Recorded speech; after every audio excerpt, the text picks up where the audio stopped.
تب انہوں نے بادشاہ کے حضور عرض کی کہ اے بادشاہ، یہ دانیل نبی جو یہودا کے اسیروں میں سے ہے، نہ تیری پرواہ کرتا ہے، نہ اس فرمان کی جس پر تو نے دستخط کیے ہیں خاطر میں لاتا ہے، بلکہ ہر روز 3 بار دعا کرتا ہے۔ جب بادشاہ نے یہ باتیں سنی تو نہایت رنجیدہ ہوا۔ اس نے دل میں چاہا کہ دانیل نبی کو چھڑائے، اور سورج ڈوبنے تک اس کے چھڑانے میں کوشش کرتا رہا۔ پھر یہ لوگ بادشاہ کے حضور فراہم ہوئے اور بادشاہ سے کہنے لگے کہ اے بادشاہ، تو سمجھ لے کہ مادیوں اور فارسیوں کا آئین یوں ہے کہ جو فرمان اور قانون بادشاہ مقرر کرے کبھی نہیں بدلتا۔ تب بادشاہ نے حکم دیا اور وہ دانیل نبی کو لائے اور شیروں کی مان میں ڈال دیا۔ پر بادشاہ نے دانیل نبی سے کہا، تیرا خدا جس کی تو ہمیشہ عبادت کرتا ہے تجھے چھڑائے گا۔ اور ایک پتھر لا کر اس مان کے منہ پر رکھ دیا گیا، اور بادشاہ نے اپنی اور اپنے امیروں کی مہر اس پر کر دی، تاکہ وہ بات جو دانیل نبی کے حق میں ٹھہرائی گئی تھی تبدیل نہ ہو۔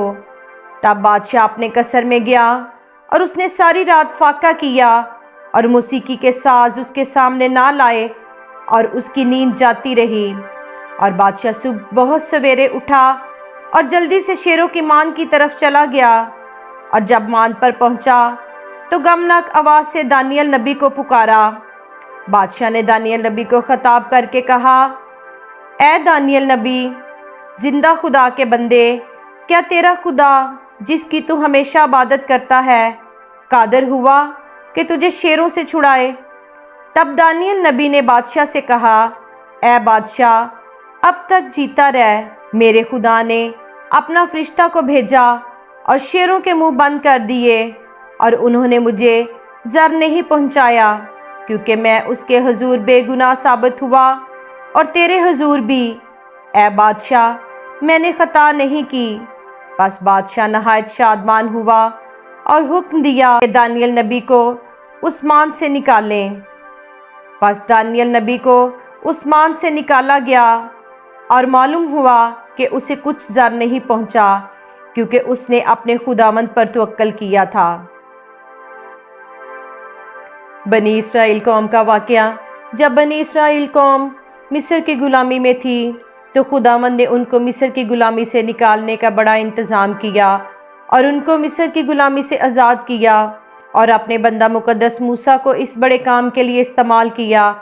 بنی اسرائیل قوم کے لیے یہ بہت بڑا خداوند کی طرف سے رحم تھا کہ سمندروں میں سے راستے بنا دیے اور ہر مشکل کو دور کیا، دشمن سے آزاد کروانے کے لیے تمام انتظامات کیے۔ لیکن بنی اسرائیل قوم نے خداوند کی شکر گزاری کرنے کے بجائے کھانے پینے کی چیزوں کو لے کر شکایت کرنے لگے اور بڑبڑانے لگے۔ ان میں سے تو بعض بیابان میں ہلاک ہو گئے، یعنی مر گئے۔ خداوند ان کو ملک موعودہ میں لے جانا چاہتے تھے، مگر وہ نہ پہنچ سکے۔ پاک کلام بیان کرتا ہے کہ یہ وہ جگہ ہے جہاں دودھ اور شہد کی ندیاں بہتی ہیں۔ اسی طرح جو لوگ دنیا میں تمام برکات حاصل کرنے کے باوجود شکر گزاری نہیں کرتے، وہ اپنی روحانی برکات کو کھو دیتے ہیں جو خدا ان کو دیتا ہے۔ مقدس پولس اور سیلاس کے قید خانہ کا واقعہ۔ مقدس پولس اور سیلاس دونوں انجیل کی منادی کرتے تھے۔ وہ دونوں قید میں تھے۔ فوجداری حاکموں نے انہیں بیعت لگوانے کا حکم دے دیا، اور بہت سے بیعت لگوا کر انہیں قید خانہ میں ڈالا، اور داروغہ کو تاکید کی کہ بڑی ہوشیاری سے ان کی نگہبانی کریں۔ اس نے ایسا حکم پا کر انہیں اندر کے قید خانہ میں ڈال دیا اور ان کے پاؤں کاٹ میں ٹھوک دیے۔ آدھی رات کے قریب مقدس پولس اور سیلاس دعا کر رہے اور خدا کی حمد کے گیت گا رہے تھے، اور قیدی سن رہے تھے کہ یکایک بڑا بھونچال آیا، یہاں تک کہ قید خانہ کی نیو ہل گئی، اور اسی دم سب دروازے کھل گئے، بیڑیاں کھل پڑیں، اور داروغہ جاگ اٹھا اور قید خانہ کے دروازے کھلے دیکھ کر سمجھا کہ قیدی بھاگ گئے۔ پس تلوار کھینچ کر اپنے آپ کو مار ڈالنا چاہا، لیکن مقدس پولوس نے بڑی آواز سے پکار کر کہا کہ اپنے تئیں نقصان نہ پہنچا، کیونکہ ہم سب موجود ہیں۔ وہ چراغ منگوا کر اندر جا کودا اور کانپتا ہوا مقدس پولوس اور سیلاس کے آگے گرا اور انہیں باہر لا کر کہا، اے صاحبو، میں کیا کروں کہ نجات پاؤں؟ انہوں نے کہا، خداوند یسوع پر ایمان لا تو اور تیرا گھرانہ نجات پائے گا۔ اور انہوں نے اس کو اور اس کے سب گھر والوں کو خداوند کا کلام سنایا، اور اس نے رات کو اسی گھڑی انہیں لے جا کر ان کے زخم دھوئے اور اسی وقت اپنے سب لوگوں سمیت بپتسمہ لیا اور انہیں اوپر گھر میں لے جا کر دسترخوان بچھایا اور اپنے سارے گھرانے سمیت خدا پر ایمان لا کر بڑی خوشی کی۔ جب دن ہوا تو فوجداری کے حاکموں نے حوالداروں کی معرفت کہلا بھیجا کہ ان آدمیوں کو چھوڑ دے۔ بائبل مقدس میں سے 3 نوجوانوں کا واقعہ، صدرک، مسک اور عبدنجو، ان تینوں کو بادشاہ کے حضور پیش کیا گیا تو بادشاہ نے ان تینوں سے پوچھا کہ کیا یہ سچ ہے کہ تم میرے معبودوں کی عبادت نہیں کرتے ہو اور اس سونے کی مورت کو جسے میں نے نصب کیا سجدہ نہیں کرتے؟ جب تم ہر طرح کے ساز کی آواز سنو تو اس مورت کے سامنے جو میں نے بنوائی ہے گر کر سجدہ کرو تو بہتر، پر اگر سجدہ نہ کرو گے تو اسی وقت آگ کی جلتی بھٹی میں ڈالے جاؤ گے۔ اور کون سا معبود تم کو میرے ہاتھ سے چھڑائے گا؟ ان تینوں نے بادشاہ کو جواب دیا کہ دیکھ، ہمارا خدا جس کی ہم عبادت کرتے ہیں ہم کو آگ کی جلتی بھٹی سے چھڑانے کی قدرت رکھتا ہے، اور اے بادشاہ، وہی ہم کو تیرے ہاتھ سے چھڑائے گا، اور نہیں تو اے بادشاہ، تجھے معلوم ہے کہ ہم تیرے معبودوں کی عبادت نہیں کریں گے اور اس سونے کی مورت کو جو تو نے نصب کی ہے سجدہ نہیں کریں گے۔ بادشاہ قہر سے بھر گیا اور بھٹی کی آنچ معمول سے 7 گنا زیادہ تیز کرنے کے لیے کہا۔ بادشاہ کے لشکر کے زور آور پہلوانوں نے رسی سے باندھ کر ان تینوں کو آگ میں ڈال دیا۔ آگ کی بھٹی کی آگ اتنی تیز تھی کہ ان تینوں کو پھینکنے والے آگ کے شعلوں سے ہلاک ہو گئے، لیکن ان تینوں کو آگ میں کسی قسم کا کوئی زر نہ پہنچا۔ بادشاہ جلدی سے اٹھا اور ارکان دولت سے مخاطب ہو کر کہنے لگا، کیا ہم نے تینوں کو بندھوا کر آگ میں نہیں ڈلوایا؟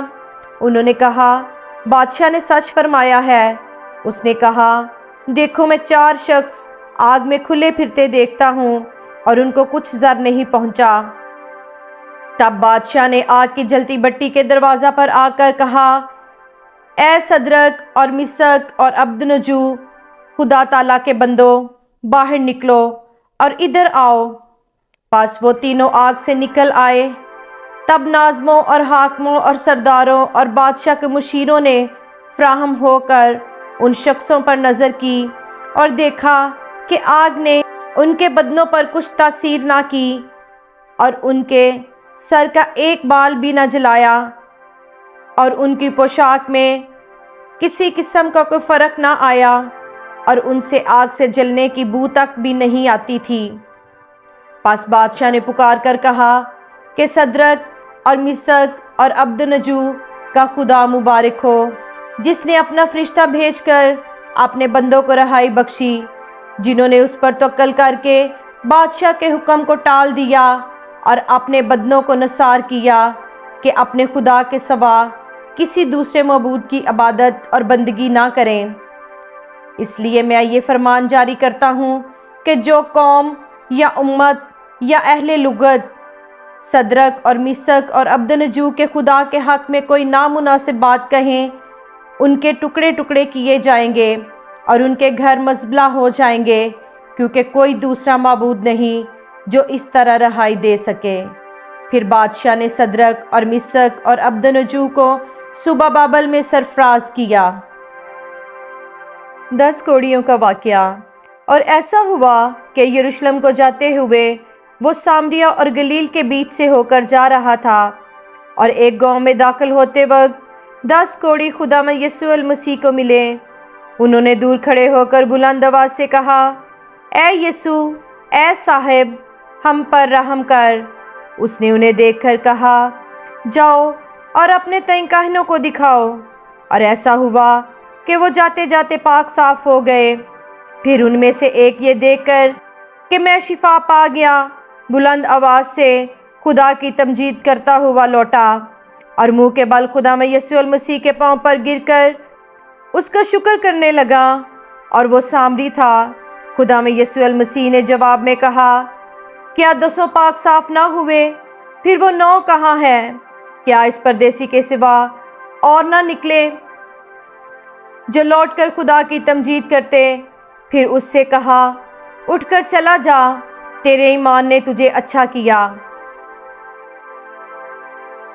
کلام مقدس کے ان تمام واقعات کو سننے کے بعد ہمیں بھی ہر وقت اپنے خداوند کی حمد و ثنا کرنی چاہیے، اس پر توکل کرنا چاہیے اور اپنے ایمان کو اور زیادہ مضبوط کرنا چاہیے۔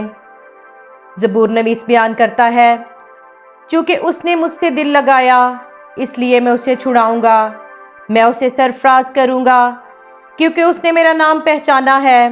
وہ مجھے پکارے گا اور میں اسے جواب دوں گا، میں اسے چھڑاؤں گا اور عزت بخشوں گا، میں اسے عمر کی درازی سے آسودہ کروں گا اور اپنی نجات اسے دکھاؤں گا۔ خداوند میری قوت اور میری سپر ہے، میرے دل نے اس پر توکل کیا ہے اور مجھے مدد ملی ہے، اس لیے میرا دل نہایت شادمان ہے اور میں گیت گا کر اس کی ستائش کروں گا۔ اس لیے عزیزو، اپنے خداوند کی دل سے شکر گزاری کریں، ہر روز دل سے اسے اپنے ہونٹوں کی شکر گزاری کا نذرانہ پیش کریں، اس کے نام کو مبارک کہیں، اپنے خداوند کے ڈر اور خوف میں زندگی گزاریں، اپنا چال چلن درست رکھیں تاکہ خدا کی نجات کو دیکھ سکیں، اپنے نجات دہندہ کا ہر حال میں شکر ادا کریں، کیونکہ ہمارے خداوند یسوع المسیح نے بھی اپنے باپ کا شکر ادا کیا۔ مقدس یوحنا کی انجیل اس کا 11 باب اور اس کی 14ویں آیت میں یوں مرقوم ہے، پس انہوں نے اس پتھر کو ہٹا دیا۔ پھر یسوع نے آنکھیں اٹھا کر کہا، اے باپ، میں تیرا شکر کرتا ہوں کہ تو نے میری سن لی۔ زبور نویس بیان کرتا ہے، خدا کے لیے شکر گزاری کی قربانی گزران اور حق تعالیٰ کے لیے اپنی منتیں پوری کر، کیونکہ موت کے بعد تیری یاد نہیں ہوتی، قبر میں کون تیری شکر گزاری کرے گا؟ اس کا مطلب ہے کہ اپنی زندگی میں ہر لمحہ آپ اپنے خدا کی شکر گزاری کریں، اس کی دی گئی تمام نعمتوں کی شکر گزاری کریں۔ خداوند آپ سب کو برکت دے اور اپنے رحم کو آپ پر جاری رکھے، کیونکہ وہ اپنے مقدسوں کی جانوں کو محفوظ رکھتا ہے اور ان کو شریروں کے ہاتھ سے چھڑاتا ہے۔ صادقوں کے لیے نور بویا گیا ہے اور راز دلوں کے لیے خوشی۔ اے صادقو، خداوند میں خوش رہو اور اس کے پاک نام کا شکر کرو۔ زبور نویس پھر بیان کرتا ہے، میں ہر وقت خداوند کو مبارک کہوں گا، اس کی ستائش ہمیشہ میری زبان پر رہے گی۔ آمین۔